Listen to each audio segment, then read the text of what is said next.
Feel okay. Didn't sweat too much. Oops. There's a spider on my phone.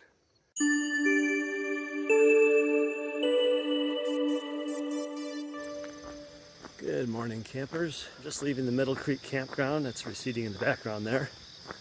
I'm walking because Susan, who gave me a ride from the trailhead, said she doesn't get here till about 8 o'clock. And that means I wouldn't be on the trail till 8:10, 8:15. And I got to get going sooner than that. I got a 17-mile day. That's because yesterday was supposed to be my 17-mile day, but I stopped a few miles short to come here to the Middle Creek Campground. And it's a 1.2 mile road walk. So I've got to walk back to the trailhead to get on the trail. So I figure it's about a half hour of walking. So it's 6:30 now. I'll be back to the trail about 7 or so and just start cranking off the miles. Got a big uphill climb right away. Cove Mountain, I think it is. And then I got like a 1,000-foot climb, then it plateaus, then another 800-foot climb, I think, to the very top. But after that, it kind of mellows out a little bit. It's just a lot of little small ups and downs, like 100-foot up, 100-foot down, that kind of stuff. I don't think there's more than a 200-foot climb for the rest of the day after this initial climb. So, can't remember the name of the shelter. I think Wilson Shelter, Wilson Creek Shelter or something. But 17 miles, that'll put me within, about 11 point something miles of Daleville. There is one more shelter before Daleville, but it's another like 6.7. That would make it a 23.7 mile day. I can't do that. That's just not in my mojo. So I'll do 11 point whatever tomorrow to get to Daleville. That'll get me into Daleville early afternoon, depending on what time I leave camp. Get me into Daleville like, 1 o'clock or so, 2 at the very latest. That'll allow me to go to the outdoor center, get my package, my resupply package with my new pair of poles. So I'll have 2 poles now instead of 1. And of course all of my other supplies I need. And then I'll go check into the Super 8. I'll shower, I'll do my laundry again probably.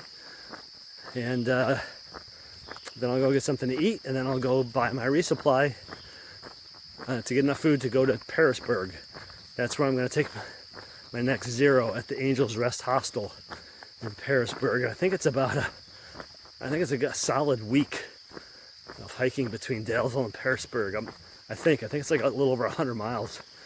It might be 8 days of hiking. I don't know. We'll see. But that's my plan for today. It looks like the weather's going to be good. That rainstorm yesterday kind of put a damper on things, but Middle Creek Campground, very nice. Can't recommend it highly enough. There's a sign for the Middle Creek Campground, hiker's call for free shuttle. And there is the trailhead. On the right, this is where I came out. Look where that sign where the hikers is.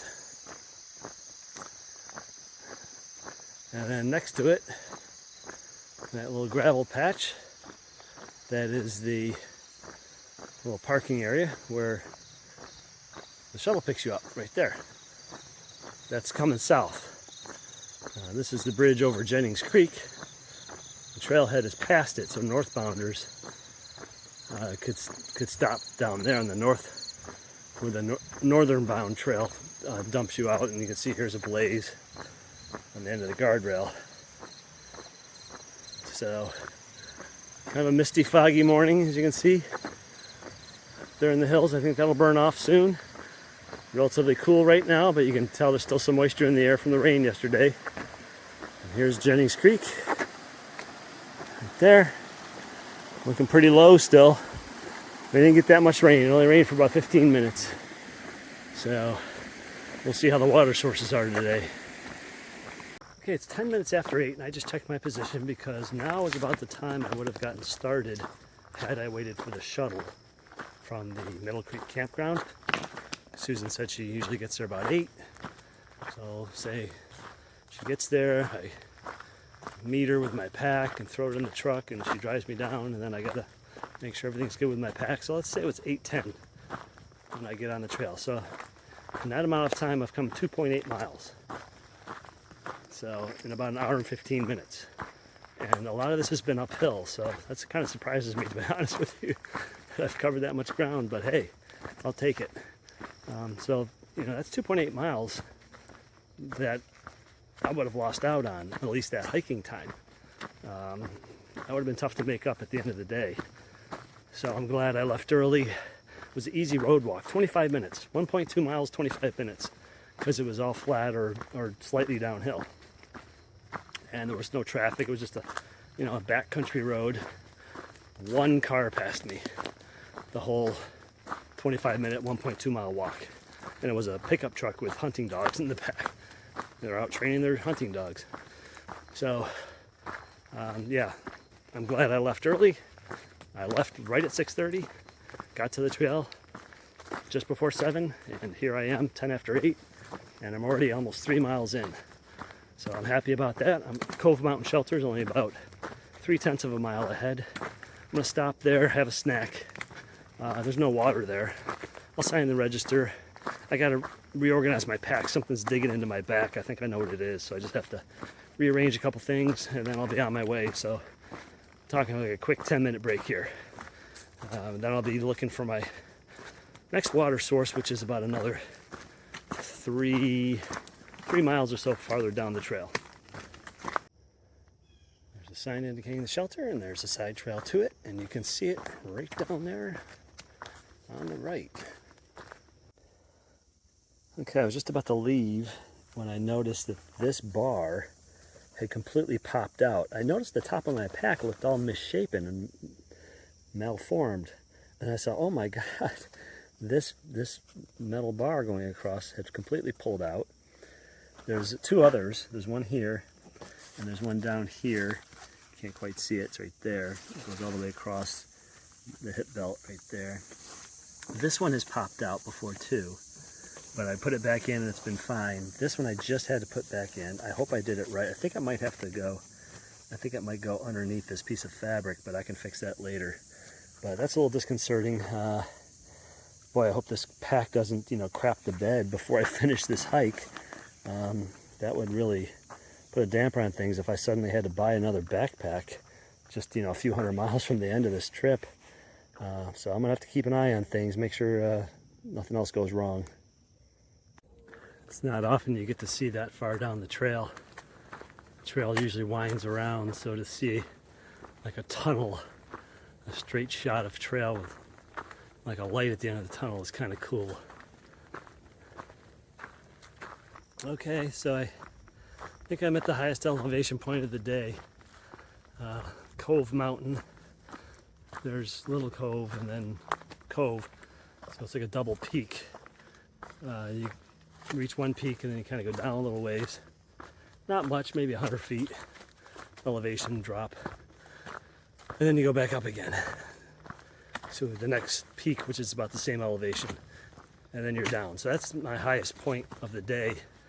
I have other climbs of the day. They're not as big though, nothing more than a few hundred feet. Right now, I'm over 1,800 feet in elevation gain versus this morning when I started at the Jennings Creek trailhead. So a lot of climbing this morning, 2.5 hours of mostly uphill or flat. So now it's going to start with a more variety, downhills, flats, uphills, but quickly changing variety, not a long, 2-hour climb or 1,000-foot or more climb. So feel okay. Didn't sweat too much. Oops, there's a spider on my phone. I probably walked through a spider web and he hopped down for a ride. I've been walking through spider webs like you wouldn't believe. You can knit a sweater with all the spider webs I've collected stuck to my arms, my face, and my clothes. Good Lord. Anyway, so we'll see if I can't make decent time. I like to get to the shelter, between 5 and 6 as usual.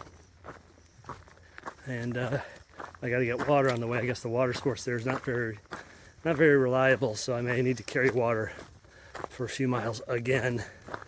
It's really sucky. The rain we had yesterday only lasted about 15 minutes. It was a hard rain, but it came and went so fast. I don't think it really made a difference in the springs and the creeks very much. So I still have the same water issues. Just have to be careful. Make sure I've got enough. The good thing is it's not as hot today so far.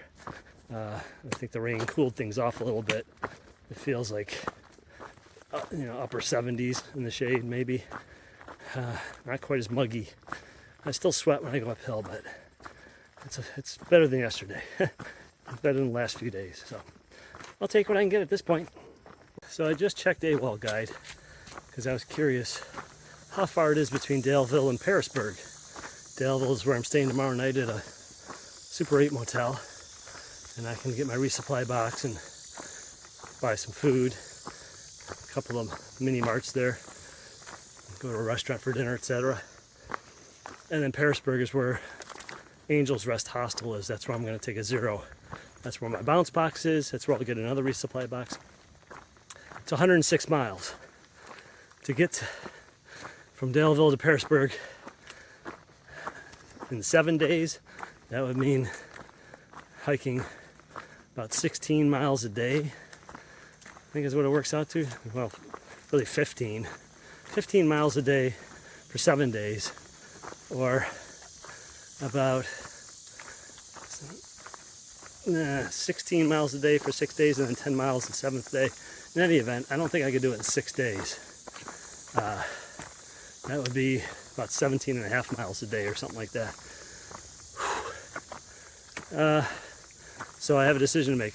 There's a town called Catawba. It's not much of a town. It's like a gas station. It's about a mile west of the trail, 20 miles south of Daleville. So I could plan to stop there. I'd have to hike a mile off trail and a mile back, or else hitchhike to go to the Catawba convenience store and get some food. That would save me carrying, a day and a half worth of food, and really just a day's worth of food. The 20 miles. Is it worth walking an extra 2 miles off trail, and then going on from there just to save 1 day's food? I don't know. I don't think so. It's only going to save 2 pounds. I don't think that's worth it. However, there's I think Norwalk or Norfolk or something, roughly halfway between Daleville and Pearisburg. Trouble is, it's 8 miles off trail, so I definitely have to hitch or get a shuttle into town to resupply there. And I don't know what kind of resupply there is. I'll have to check the map and see. If that looks like a really good resupply spot, I may do that. I may just carry not 5 days, maybe 4 days of food, get to this Norwalk or Norfolk and hitch or get a shuttle, buy another 3 or 4 days of food, hike the rest of the way to Pearisburg. That could save me a good, 6 to 8 pounds of weight. Is it worth it? Spending the time getting a hitch, going into town and shopping and divvying up the food again and hitching back to the trail. I'd probably lose at least 2 hours. I would guess between 2 and 4 hours of time doing that. So I'll have to make that decision when I get to Daleville in the motel tomorrow night. I'll have to make the decision because I'm resupplying in Daleville, and that's going to inform how much food I buy in Daleville. So I have to think about this. Tricky decision. And while I'm thinking of it, these shelters that don't have a reliable water source, here's an idea. Why not put in a cistern? Rain barrel. Collect the rain. A couple of rain barrels. Put rain gutters on the shelter. Rain barrel, collect the rain every time it rains. Put in a filter to catch the leaves and any other junk that washes off the roof. Good quality rain barrel, something with antimicrobial coating or whatever. I don't know what that is, you know, silver or what they would do. Little tap at the bottom so you could fill a water bottle. Of course, you'd filter it too. And maybe even a little gauge that shows how full it is, how full the barrel is. You know, rainwater is free. Why not collect it? And the barrel will keep it from evaporating and keep the critters out. I think that's a great idea. Maybe it's not. Maybe they've tried that and it doesn't work for some reason. Maybe bears get into them or something. I don't know. But I think it's worth exploring. There's nothing worse than going to a shelter knowing that it doesn't have water and you've got to carry, you know, as much as 9 or 10 pounds of water on top of your pack. You know, that's a painful proposition for most people to have to do that. So, rain cisterns, why not? I don't know what those are, but they look like little sea urchins.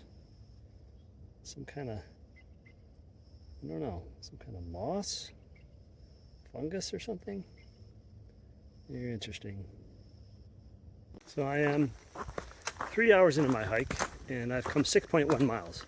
So I'm very happy with that. I was hoping to hit at least 5.7 because that would mean I'm at the 1/3 mark, which would give me roughly 6 more hours of hiking. So that would put me at 4 o'clock plus an hour worth of breaks, 5 o'clock. Great. A lot of downhills, no more big giant ups, some climbs, a few hundred feet here, a few hundred feet there, but I feel like I'm in really good shape so far today. What's really helping is that the humidity has dropped quite a bit and the temperature is a good 10 degrees cooler than it was the last few days. So that's making a world of difference. It really is. I feel much better today. So while I'm thinking of it, I just want to give a shout out to the Middle Creek Campground, which is where I stayed last night. I hadn't planned on staying there, but I knew that storm was coming. And when I saw the comment in AWOL or Gut Hook said free shuttles from the trailhead, I was like, sign me up. Because I knew I'd either get soaked or it would rain shortly after I got to the pickup point. And of course I got soaked before I got down there. So I was cold and wet by the time I got down there. But Susan picked me up right at the time I told her to be there. It's only 1.2 miles to the campground, but check this out. For $25 plus tax, I had the bunkhouse all to myself. There were 2 bunk beds, so 4 beds, and a queen size bed. The beds all had cool gel memory foam mattresses, the wide ones, not the little skinny like army cot size like some bunks have, the wider ones. One of the most comfortable, if not the most comfortable bunk mattress I've slept on. Really super comfortable. I've never slept on a memory foam mattress like that. It was very comfortable. I didn't have to use my leg pillow. So that was really nice. Each bunk has a little cubby in the wall behind the head with a little light and an outlet, and you can, you know, because it's a cubby built into the wall, you can set things on the ledge in there and charge them up. There's air conditioning. It's air conditioned in there. There's a refrigerator freezer, table with 4 chairs, a little food prep island, 2 ceiling fans. It backs up to a frog pond and you can hear the frogs and other insects all night. Showers included, a towel, she'll give you a towel. Laundry is $3.50 for wash and dry total. $1.50 wash, $2 dry. Make sure you get laundry detergent from Susan in the camp store, and also get soap if you don't have soap for the shower, because there's no soap in the showers. Susan cooked dinner to order for me. I got there about 3 o'clock. She was like, "What time do you want to eat?" I said, "I got a shower, throw my laundry in and stuff. Why don't we say 4?" She said, "Okay, I'll get everything started, get everything heated up so it's ready to go at 4 o'clock for you." I showed up at 4, ordered off the menu, and she went back there and cooked it for me. I was the only one she was cooking for, because it's a slow period right now. So that was amazing. They have a little game room. The TV didn't work, but there's I think ping pong and some board games and a video game that like a arcade video game that I don't think that worked either. But A little outdoor sitting area, which is where I moved to eat, with hummingbird feeders. I saw 8 or 9 hummingbirds at once. I've never seen that many hummingbirds in one place. Little camp store with some decent resupply stuff. I wouldn't say full resupply, but you know, tuna packets if you eat tuna, and Cliff bars, and other protein bars, and candy bars, and can't remember what all, but you know, decent selection of stuff in a pinch. If you need a couple days worth of stuff to get you to Daleville, you can make do with what they got there. In-ground swimming pool, a playground for kids, a man-made pond you can float on with floaty devices, picnic tables. You know, there's a lot of RVers there, but I mean, for like $30 with the tax, and then of course for anything else you buy, she'll run a tab for you and just pay at the end before you check out. She'll run you back to the trail too, but not until 8 in the morning. So I opted to walk out. It took me 25 minutes to walk 1.2 miles. It was all flat or downhill from the campground. So what a great little gem. And the bunkhouse had been renovated on the inside. You could tell they'd replaced the flooring, they replaced the ceiling, and some of the woodwork, trim in the walls. So it was very nice. I mean, for $25, you can't beat that. I'm sorry. That was amazing. Plus getting a ride, you know, when I was soaking wet, and get my laundry done, so I had dry, clean clothes, and get some hot food in me. Had a couple beers as well. Sell beer by the single beers, and craft beers too, good beers. Not a huge selection, but she probably has 15 to 20 different craft beers, 12 ounce and 16 ounce cans. So anyway, you know, if you're looking for a place to stop, I was going to stop at Cove Mountain Shelter, which doesn't have water. I would have been miserable. I would have been wet. I would have, you know, had to haul water up there from Jennings Creek, which is not an appealing source. I mean, what a good call. So take that from me. Middle Creek Campground, if you're in the area looking for a place to stay the night, for $25 plus tax, you cannot beat it. I am telling you right now. Oh, no linens or pillows are provided, so I had to use my camp pillow and, you know, my sleeping bag. But hey, you know, for $25, I mean, you can't complain. Oh, and there's no running water or sink in the bunkhouse. You have to go to the bathhouse for, you know, to brush your teeth and use a toilet and stuff, fill your water bottles. So anyway, that's it. Just wanted to share that. Really glad I stumbled upon that and saw that review in Guthook and saw it in AWOL and decided to go for it. Well worth it. I am at Mills Gap Overlook, and that's the view. Beautiful view, but what I wanted to show you, that of course is the Blue Ridge Parkway right there, that road. What I wanted to show you is that back here hidden in the trees is a picnic table. Perfect for taking a break and enjoying a snack. And if you look down there, oh, it's probably hidden by the foliage. And walk it down a little bit so you can see it.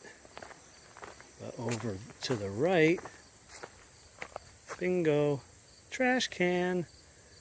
So perfect spot for a break. You get a beautiful view right there across the road. And you have a trash receptacle to dump your trash. And you have a picnic table to take a break at. So the only thing that would make this even better is if there was a porta potty and potable water. But I'll take it. And now I am almost to the halfway point. It's 11:45. I'll be at the halfway point by noon. So that'll be 5 hours in. I'm at the halfway point. I'm hoping that means I can complete the other half in another 5 hours. That would take me to 5 o'clock. And when you add another break, at least one more break and a water stop, So we're talking, 5:30, 6 o'clock, potentially, unless the train's easy and I'm able to make good progress. Then it'll be closer to 5. But feeling pretty good right now. So I can't tell you what it does for your spirits to have cooler temperatures. It's warm, but it's not uncomfortably warm. It's probably high 70s, maybe 80 at the most. The humidity is at least 20% lower than it's been. There's a light breeze blowing. The air just feels drier. I got to sleep indoors last night. I got my laundry done, so I'm wearing clean, dry clothes again. I got to have a hot meal and a couple of beers and just relax. And I'm carrying a lighter pack, although it's heavier right now because I'm carrying about over 2 liters, 2.5 liters of water, something like that, which is more than I usually carry. But I'm carrying less food too. I've only got 4 days of food, maybe 5 I could stretch it to, which is more than I need because I'll be in Daleville tomorrow. But it's a manageable weight. It's right at that point where I wouldn't want it any heavier.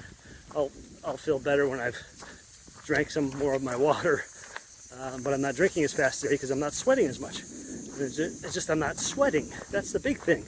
My shirt is dry. There's a breeze. When I do sweat a little bit going uphill, I'm not drenched in sweat. I'm not mopping my face. My shirt isn't ready to get wrung out with all the sweat in it. There's a breeze that keeps everything evaporating. It just really changes your whole outlook. I feel so much better today, just physically and mentally, than I have since Glasgow, when it was just oppressively humid and it was just like torture going up those hills. I was miserable. Clothes were all sweaty. You wake up in the morning, you got to put sweaty clothes back on. It's demoralizing. Whoa, there's totally something living under there, man. Look at those caves. Oh, that's freaky. There's some critter under there. Could be bear, fox, who knows? Wow. Well, that was nice. I just got some trail magic from a guy named Alan. Whoa. He's a bird watcher, and he comes out and watches for hawks. Hawks are migrating at this time of year. And he said, and I did not know this, he said you can see groups of hawks as they fly in flocks, like geese, He says you can see a group of up to 1,000 hawks, which I didn't even know was a thing. They're not always that big, it could be a couple hundred, but he said they've seen them up to 1,000 in a flock. And they fly south. And at the end of the day, they drop down to the valley and find a place to rest for the night in trees or wherever, I guess. I don't know. So that's crazy. He said he's seen 4 bald eagles today. Just today. Anyway, he offered me a soda, so I took a Sprite and a little sleeve of 6 Oreo cookies. So I had just had a snack about, 10 minutes before I came across him. Anyway, he was talking to me about the birds and talking to me about other hikers, and he gave me a heads up that there's another group ahead of me. He said, I don't know where they're going tonight, but if they're going to the shelter that you're going to, just be aware. So I'm going to have to make a backup plan. When I get to the Taylor Mountain Overlook, I'm going to look at the map, and I'm going to look for a stealth site that's a couple miles past the shelter, just so I don't have to deal with a crowd of whoever. If there's another college group or whatever out there, I can avoid them. I hate to go another couple miles. It's already a 17-mile day. Well, 18 and a quarter if you count my road walk, 18.2. So I'd be doing like a 20-mile day if I have to go another couple miles. This is a very, very slow spring. It's trickling back there, but you can't really get your bottle into there. Somebody put a leaf here can see the water coming off the leaf into my bottle, and it's slowly but surely filling it up. It's taking about 3 minutes or so to fill 1 liter, but sometimes that's what you got to do. At least it's cold, clear spring water. So I'm leaving the spring now. I just picked up about 3.5 liters of water. So I got an extra 7.5 pounds of water, or 7.5 pounds of weight in my pack right now.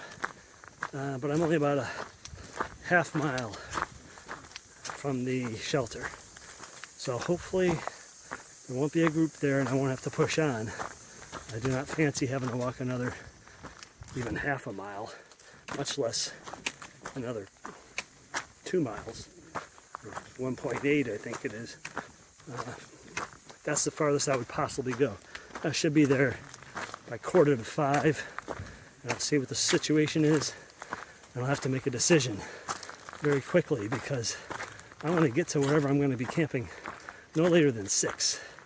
Because I want to cook, I want to eat, I want to set up my tent and get everything ready for bed and get in bed before dark. I'd like to get on the trail by 7 tomorrow. I want to get to Daleville. If I can get there by 1, that'd be great. I can't check in until 3, although they're usually pretty good about early check-in. So I'll get there between 1 and 2 and get my package and then go check in. So anyway, all right, we'll see what this shelter is all about here shortly. Okay, so I just passed 2 girls on the trail who are asking about the water source. I'm assuming they're staying at the shelter, and now I can hear voices in the direction of the shelter. So this isn't good. Let's see if there's a tent spot. If not, I'm going to be stealth camping. So there's a shelter back there. I've got my tent set up. And you'll notice I've got all my food spread out, but it is on something black. That is my rain kilt. So that's another use for the rain kilt. Use it as a ground cloth if you need to organize things and keep them clean. I did not unzip the kilt. It's twice as wide when you unzip it, but I just needed this much space to organize my food, so that was fine. So anyway, it's another use for the kilt.